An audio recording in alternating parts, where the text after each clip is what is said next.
Čau, Alenka tukaj, kako ste? Danes sem ekstremno excited, ker imam za vas primer, ki je toliko zanimiv, toliko nejasen, toliko misteriozen, toliko poseben, toliko cool. Jaz upam, da ni kdo preveč jezen name kdaj, če preveč navdušena govorim o teh stvarih, ampak mene to toliko zanima, toliko uživam v tem, da razmišljam, kaj se je zgodilo, kaj bi se lahko zgodilo. To je tisto, kar me navdušuje. To, da se je pa tragedija zgodila, ne vem, 60 let nazaj, me jasno ne navdušuje, ampak se je in dajmo danes govoriti o tem, kaj hudiča se je zgodilo. Dobrodošli v tem videu in dobrodošli v misteriji Dyatlov pes. 1. februarja po zimi 1959 se je 10 ruskih študentov, zato sploh ne bom poskušala izgovarjati njihovih imen, ker so res posebna. Teh 10 študentov so odpravili na ekspedicijo, katero so poimenovali Dyatlov pes, in sicer po njihovem vodju, in sicer Igor Dyatlov. Zdaj, tako vsi so bili res mladi. Pri tej mladosti, oni so bili stari okrog 25 oziroma mlajši od 25, in da je bil samo eden star 37, se potem zamisliš, kaj ti počnejo s svojim življenjem pri 25. Ampak torej 10 teh študentov se je podalo v Uralska hribovja in gorovja, tja so šli na to ekspedicijo, kar pomeni, da so imeli s sabo, bili so res izkušeni, res, to si zapomnite čez cel video, bili so res izkušeni pohodniki, imeli so smučke, niso hodili kar na nogah, to je bilo snega, tam je bilo minus 30 stopinj, mraz, peklenski mraz. Imeli so vso potrebno opremo, več kot preveč, imeli so 10 kamer, s tem, da na koncu so bile samo še 4, ker je spet druga misterija, o kateri noben ne govori, ampak okej. Imeli so res vse potrebno in tudi sam začetek te ekspedicije lahko gledate po slikah, ki jih bom ves čas kazala, da so se imeli čisto v redu, bili so res navdušeni, čeprav so imeli nek srednjo dober vreme v bistvu, ampak za tako zimo je bil to v bistvu kar v redu vreme. So dejansko zaštartali na to pot, so se mogli posloviti od enega člana, ki je imel že prej neko bolezensko stanje, in tek preden so štartali, se mu to spet vrnili in res ne bi mogel nadaljevati, tako da so si mogli njegovo težo razporediti v njihove ruzake in iti naprej brez njega. To je bil Juri, ki je edini, ki je v bistvu preživel. Pisali so dnevnike, res veliko dnevnikov je bilo, torej milijon informacij, ki bi nam lahko pomagale do njihove vzhodne noči, in sicer iz 1. na 2. februar po noci, to se je zgodilo, ko so oni postavili svoj kamp, torej 1. februarja v vznožju gore. Že to je majčkeno čuden, ker vznožje gore, kjer lahko sicer piha, lahko so hudi vetrovi, kakšna nevihta, s tem, da so imeli 1,5 km proč gozdno mejo, bi šli lahko tja v zavetje. Skratka, postavili so ta kamp in nekje od 6 do 8 zvečer so imeli večerjo. To vemo, potem so pojenadali tudi ostanke, hrane in tega, ki je bilo vse napol pečen, ampak nekaj se je to noč moglo zgoditi. Zakaj? Zaradi tega, ker je bil njihov šotor razparan od znotraj, z noži, z ne vem čim, v glavnem razparan od znotraj, torej nekaj se je moglo v tem šotoru zgoditi, da so oni pobezlali in zbežali ven. Še danes je misterija, kaj je to bilo. Naslednja stvar, ki jo vemo, je to, da so od tega šotora potem 500 metrov v eno smer vodile njihove stopinje. Tukaj so prve res nenavadne in nelogične stvari, in sicer stopinje so vodile iz tega šotora, ki so bile še enkrat večje od človekove, to je prva čudna stvar. Druga čudna stvar je, da te njihove stopinje, ki so jih prepoznali in so potem tisti, ki se spoznajo, ugibali, kako so oni hodili, so ugotovili, da so hodili čisto normalno, sproščeno, brez tega, da bi kamorkoli bezlali, brez tega, da bi kdo bežal, brez tega, da bi se kdo spotikal, brez česarkoli nenavadnega. Najbolj čudna stvar pri teh stopinjah je to, da so bili vsi sezuti, razen tega, da je imel kdo mogoče gor po eno nogavico ali pa po en škorenj. Potem lahko sledimo tem stopinjam 500 metrov, potem pa zginejo, ampak ko so jih našli, šele čez par tednov so jih našli 1,5 km proč od tega šotora, torej še kilometer potem, ko ni bilo več sledi, in sicer na gozdni meji. Prvi 2 trupli, 2 moška, so našli takoj na gozdni meji pod staro, veliko, ogromno drevesno cedro. Najbolj nenavadno pri teh 2 truplih je bilo to, da sta bila ekstremno pomanjkljivo oblečena. Tukaj govorimo pomanjkljivo v smislu, imela sta samo spodnjice in spodnjo majico. Zdaj, tukaj bi lahko omenila primer, da pride tukaj do pojava, če te res zebe, v 25% primerih pride do tega, da imaš občutek tako pri ekstremnem mrazu, da ti v bistvu vroče, telo se zmede, možgani, kakorkoli že, in se takrat slečeš. Ampak v tem primeru verjetno ni bilo to, bomo potem kasneje povedali. V glavnem, to sta prvi 2 žrtvi, ki so jih našli. Tukaj je treba razumeti, da je bilo minus 30 stopinj in na takem mrazu že po 1 km pa pol, da so sem prišli, ne more zdržati dolg. Je pa res, da je bila ta cedra res polomljena do 5 metrov višine, kar pomeni, da ali je nekdo res agresivno plezal gor, s tem, da so bile tudi, oziroma veje so bile porezane, pa to so močne velike veje, so bile porezane švicarskim nožkom. Z tega noža niso nikdar našli, to je tudi misterija, ampak Zakaj so bile te veje porezane? Ker niso bile primerne za kurjavo. Torej, zakaj so bile so na tleh? Že to je tako vse ful nenavadno. Teh vej ne bi rabili za kurjavo, zaradi tega, ker je bilo dosti majhnih vejc povsod, tako da to je nelogično v tem primeru. Plus polomljene so bile tudi na tak način, kot da bi mogoče želeli se tam zavarovati pred tem, da bi bili vidni. Kot da so jih polomili tako nadol, da bi sami sebi dajali neko zaščito pred tem, da bi bili vidni, ali pa mogoče pred vetrom, ne vem. Drugi dve trupli so najdeli v položajih, kot da bi se plazila proti šotoru nazaj. Sicer majčkeno v napačni smeri, ampak na tak način. Isto, precej pomanjkljivo oblečene, kot da bi se nekako sledili, vsak je bil majčkeno bolj oblečen. Za 4 izmed njih, nisem prepričana, katere 4, ampak je tudi potrjeno, da so bili do neke mere alkoholizirani, ni nujno, da močno, ampak je bilo potrjeno. V teh prvih dveh truplih so vse stale najdeli šele po 2 mesecih, tako da so bili načeloma že vsi zasuti s 3 metri snega. Zadnji 4 so bili potem najdeni pod nekim majhnim hribčkom. V bistvu ti zadnji 4 so si naredili, v angleščini se reče the den, jaz bom to prevedla pod neko zavetje oziroma zavetišče, nekako so si naredili tako, boste videli na slikah v glavnem, da so imeli majčken zavetja, pa dali so si tja veje, da bi jim bilo bolj toplo, potem lahko sklepamo, da so nekaj časa dlje živeli. Plus tukaj razložim to, da so oni šli nazaj, verjetno po oblačila drugih, ki so bili že pokojni ta čas, ker niso dlje preživeli in so jim vzeli ta oblačila, da je bilo njim toplejš. Vsi so imeli na sebi ogromno poškodb, ampak nobena poškodba se tukaj ne ujema, niso si podobne, nekako je dokazano, da jih ne bi mogla ubiti naenkrat ena in ista stvar, ker so preveč različne poškodbe na preveč različnih mestih telesa. Eden je imel počeno lobanjo in to na tak način nekje tle prekraj tako luknjo v lobanji, ki bi dejansko je mogel biti en res izredno top udarc, ker od zunaj ni bilo nobene poškodbe, ne bi mogel biti. Težko razložim, kaj bi to sploh lahko bilo, ker do zunaj ni bilo nobene poškodbe, samo lobanja počena. Če bi bil to kamen, preprost je nemogoče, ker bi se od zunaj tudi poznali.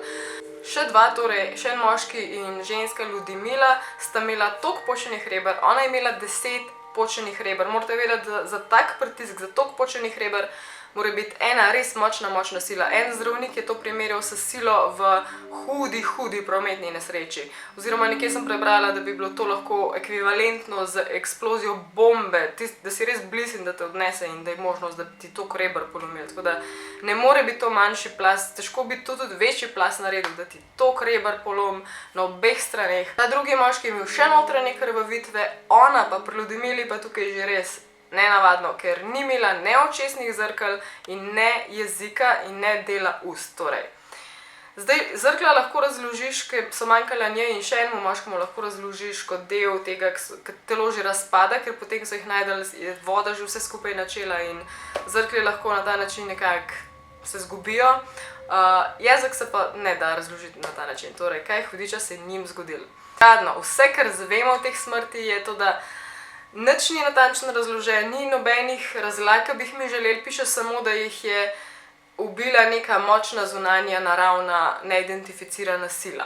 Večino teh, v bistvu 6, se mi zdi, da je potrjeno, da smo umrli zaradi podhladitve, ker se meni zdi boljše, glede na to, da je za vse nekako dokazano, da je to skoraj nemogoče. Dejansko samo 1 ali 2 bi lahko dejansko imela potrjeno, da sta umrla zaradi podhladitve, zaradi tega, ker imaš takrat v mehurju ful veliko že urina baje in vsi so umrli, ker so imeli premalo.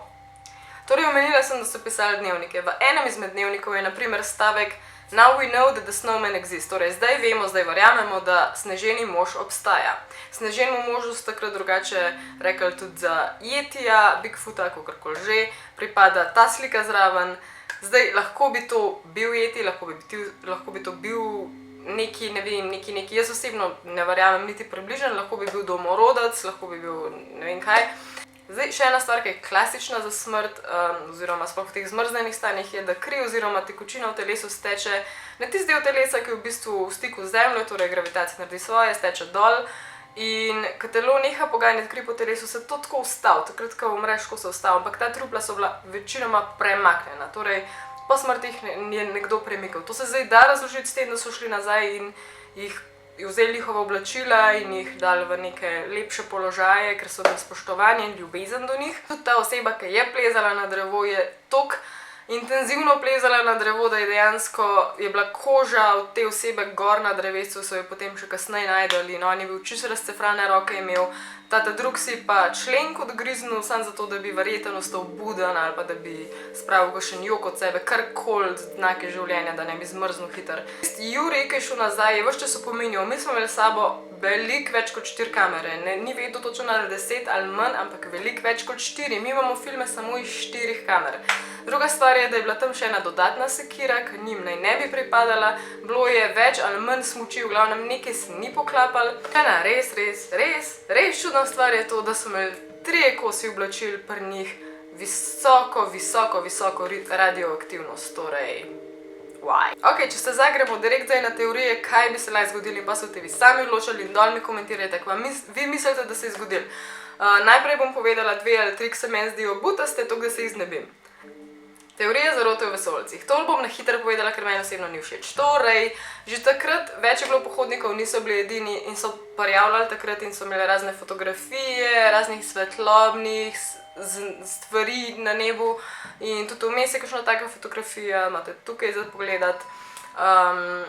Meni osebno se zdi, da je bilo lahko to karkoli in tudi takrat, to je bila Sovjetska zveza, tistega leta, ko so še vedno imeli razne vojne poskuse, lete, rakete, manjše rakete, bombne polete, kaj svem kaj, vse so takrat počeli na nebu in to ni bilo nič čudnega takrat, tako da čisto možno, da bi bilo to v resnici. Tako da ja, nekateri ciljajo, da so to vesoljci, tudi zaradi teh kosov oblačil, ki so bili radioaktivni, tako da ja, to sami precenite. Naslednja teorija je Yeti in sicer, tako kot sem že prej omenila, zaradi te fotografije. Zdaj, se pravim, lahko bi bil to tisti domorodec Mansi, lahko bi bil eden izmed njih, ki je šel prej samo lulat, meni tako zgleda, da je šel en na WC in je pa lih izza drevesa nazaj prišel, ne vem. Ampak sem si pogledala cel dokumentarc o temu Yetiju, ki so potem govorili tam z domorodci in ti domorodci trdijo, da ja, da tam so Yetiji, da so jih videli, ampak kdo ve, so te domačine plačali, da je kdo to povedal ali ne, ker tisti dokumentarc je toliko napihnjen, da mi je šlo na bruhane. Kratka, kdorkoli govori o temu Yetiju oziroma Bigfootu oziroma Sasquatchu, vsi govorijo, da je velik, da je en primat in da je zelo kosmat in da nima vratu, ker je bolj opičja gorilja postava in to je to, tako da sami se odločite. Naslednja teorija govori, da bi bili lahko krivi Mansi. Že po poti so ti naši pohodniki slikali kakšne take stvari in v bistvu ne bi ta napis dejansko pomenil, kao ne hodite tukaj. To ne bi bilo njihovo sveto območje, njihova sveta gora, oni ne bi imeli tukaj svoje lovišče, ne bi lovili za meso, ne bi lovili za kože, pač da so sami sebe oskrbovali in možno je, da bi prišlo na kakšni točki do spora med njimi, možno je, da bi prišlo do kakšnih zamer, ampak to je spet težko ugibati, zaradi tega, ker ni bilo nobenih znakov boja, kako bi rekla na njih, kakršnekoli poškodbe že imajo, ne delujejo to poškodbe od nekega fajta. Zdaj, če probam razložiti radioaktivnost, bom samo na hitro omenila to, da sta tista 2 človeka med njimi, ki so jim pripadali ti kosi oblačil, čeprav je to pa nosila ena izmed žensk, ker je pač vzela od tiste druge osebe, ampak tista 2, ki jim je to pripadalo v originalu, sta itak delala nekje za nuklearno energijo, kakorkoli že, in je čisto možno, da sta imela pač sevajoča oblačila. Naslednja teorija govori o šrumsih, o magičnih gobicah, zaradi katerih ne bi halucinirali. In sicer domačini Mansi naj bi jih tukaj jedli na ta način, da jih ne bi direkt zaužili, ker so premočne in preveč haluciniraš, ampak jih dajo jelenom, da jih jeleni pojejo, prebavijo in potem polulajo in potem oni pojejo ta njihov lulanje ali pa sneg. In zdaj, če bi kdorkoli, ali Mansi ali pa ti naši pohodniki, dajetlovci, če bi prišli v stik oziroma zaužili te gobe, bi se jim lahko malo zmešali in bi lahko počeli določene nenavadne stvari, ampak spet odločite se sami. Naslednja teorija, če sem prej govorila o vesoljcih, pojdimo zdaj na to o raketah oziroma o teh nebnih poskusih in poletih. Evo, tukaj imate recimo full velik spekter slikc, ki so nastale, ki jih je imel v bistvu en izmed tistih 4 zadnjih trupel okrog vratu. On je imel kamero ves čas pri sebi, ker očitno je to oseba, ki je bil na koncu, ki je bil tam, ko so ušli iz šotora, on zunaj. Zdaj pa ali je bil na WC-ju ali še dejansko ne bo slikati iz enega razloga, v glavnem kamero je imel pri sebi. In zadnje slike, najbolj čuden je pri tej kameri, ker par slik manjka. Ker bi mogel biti film v originalu malo daljši, ampak nekaj fali. Torej, zakaj te falijo, že tako ne vemo, plus poškodovano je zaradi snega, zaradi vode, zaradi vsega. In sami razberite, če lahko vidite iz teh slik, ampak morate vedeti, da so to obrezane slike, ni to cela slika, to so majhni delčki. On hotel sporočiti s tem zadnjim slikam, ne vem, meni zgledajo kot neke rakete / letala in možno je, da so oni nekako, da so prišli v stik s tem ali pa da jih je ta stvar ubila na nek način, karkoli že in so mogoče potem na ta način tudi probali prikriti vse skupaj, kao nismo jih mi ubili. Ne vem, lahko bi bilo kaj takega, ampak še zmeraj v to teorijo dvomim, ker tista teorija, v katero jaz verjamem, pride čez na konec. Teorija govori o ball lighting oziroma o strelah, ki so nastane ena krogla in potem strela naokrog. In v tem imamo ful malo informacij, tako dejansko tiste informacije, ki sem jih jaz dobila o tem, so dejansko iz srednjega veka in ne moramo sploh dejansko vedeti in verjeti, koliko ljudi to dejansko že kdaj ubila ali pa prizadela na kakršenkoli način.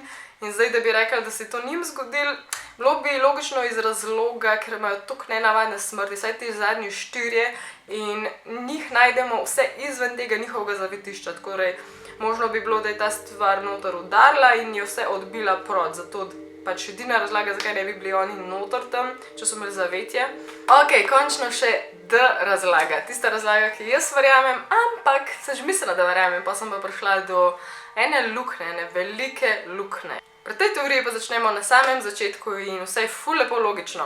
In sicer, oni so kuhali noter v šotoru, ker v zunjem kuhali so noter, ampak jasno, če kuhaš noter je nek dim, ne? In eden od njih je doma homemade naredil napravo, tole, ki vidite na sliki, ki gleda ven iz tega šotora, to je bilo homemade narejeno by njih, tako da bi se lepo ven dim kadil in ne bi imeli problemov s tem v šotoru. Ampak očitno je šlo nekaj narobe, zaradi tega, ker vidimo na tej sliki, da se jim je enkrat nekako mogla ta bunda ožgati ali nekaj, v glavnem zgleda, kot da je ožgana, zgleda, kot da ima to veze s to cevjo. Iz tega lahko sklepamo, da so imeli s to cevjo probleme. In teorija je taka, da ne bi enkrat dim, ki bi mogel lepo uhajati ven, ni uhajal več ven, prišlo je do neke napake in ta dim se je začel hitro nabirati noter v šotoru. Kaj bo drugega pol kot panika, ne moreš dihati, ne gre samo zato, da ne vidiš, ne moreš dihati, dušite, strah te je kaj bo, ker hočeš čim prej ven, to je na vse zadnje 9 ljudi in da vsi čim prej ven pridajo, porežeš šotor in zbežiš ven. Naslednja stvar, ko si končno varen, si zunaj, normalno počasno nadaljuješ pot proč od tega, a ne? V tej teoriji lahko verjeti tudi zaradi tega, ker so v šotoru našli ostanke te njihove večere, ki je bila lih pečena in kuhana, tako da vse skupaj deluje res legit. In to, da so šli oni potem v tisti gozd in jih je na smrt zebali in pač so plezali na drevo gor, da bi videli, če še vedno tam, če je dim, če gori, kakšna je situacija.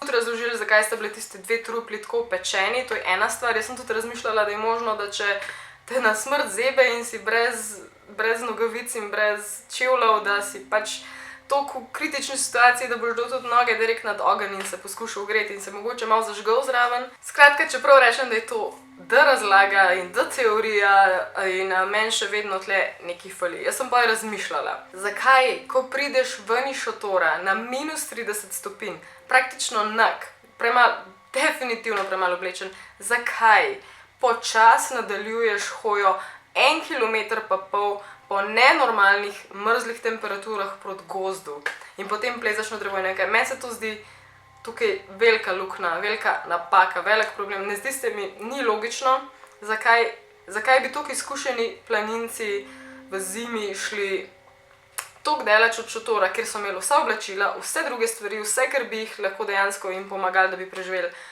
Tukaj ni logike. Žal moram reči, da tudi zadnja teorija ne more držati, tako da, če kdo hotel mojo slišati, dejansko ni mi logično, ampak jaz mislim, da je ena kombinacija, mogoče, da je bilo res malo več alkohola in se zmedeš, ne vem. Jaz mislim, da je kombinacija tega, da so oni ušli ven zaradi dima, to verjamem, ampak da je moglo biti nekaj drugega v ozadju, ki jih je dejansko preplašil potem na drugo območje, torej k gozdu. Se pravi, dejansko nekaj na nebu, ker če so tudi slikali to, saj ugibamo, da so slikali to, je moglo biti nekaj drugega, ki jih je gnali proti gozdu. Preprosto nekaj moglo biti. Ali so bili domačini, mansi, ali so bile svetlobne krogle, ali so bile rakete, ali so bili vesoljci, ali pa je bil jeti, ne vem, ampak nekaj drugega jih je moglo gnati, ker noben po zdravi pameti ne bi šel pri minus 30 stopinjah 1,5 kilometra po snegu v Sibiriji, ne. Skratka, ful me je strah, da je ta video res dolg, ampak ker sem pa drugih youtuberji gledala te teorije, mi je res toliko zanimivo, da se kar da poslušati, tako da upam, da vam je bilo všeč. Če vam je bilo všeč, take stvari bojo še, poleg tega, da bom hodila v zapuščene stavbe in vse to, tako da če vam je všeč, prijavite se, naročite se na kanal. Tako da ja, rada vas imam, upam, da ste uživali, komentirajte spod, aj čau!